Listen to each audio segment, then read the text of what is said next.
नमस्कार. उत्साह, आनंद आणि नव्या स्वप्नांची सुरुवात घेऊन आलेल्या या आपल्या गुढीपाडव्याच्या तुम्हा सर्वांना खूप खूप शुभेच्छा.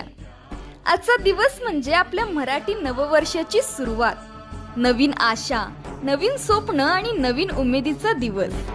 गुढीपाडवा हा फक्त सण नाही, तो आपल्या संस्कृतीचा, परंपरेचा आणि अभिमानाचा उत्सव आहे. या दिवशी आपण घरासमोर गुढी उभारतो.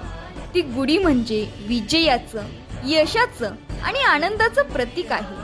घराघरात उभारलेली गुढी ही फक्त काठी नाही, ती आहे आपल्या संस्कृतीचा अभिमान, आपल्या यशाचा झेंडा आणि आपल्या स्वप्नांची उंच भरारी आहे. गुढीपाडवा आपल्याला शिकवतो की जुन्या गोष्टी विसरून नवीन सुरुवात करा आणि प्रत्येक संकटावर मात करा. चला तर मग या नववर्षात आपण सगळे मिळून चांगले विचार, चांगले कर्म आणि मोठी स्वप्न घेऊन पुढे जाऊया आणि यशाची गुढी उंच उभारूया. पुन्हा एकदा आपल्या सर्वांना गुढीपाडव्याच्या मनपूर्वक शुभेच्छा.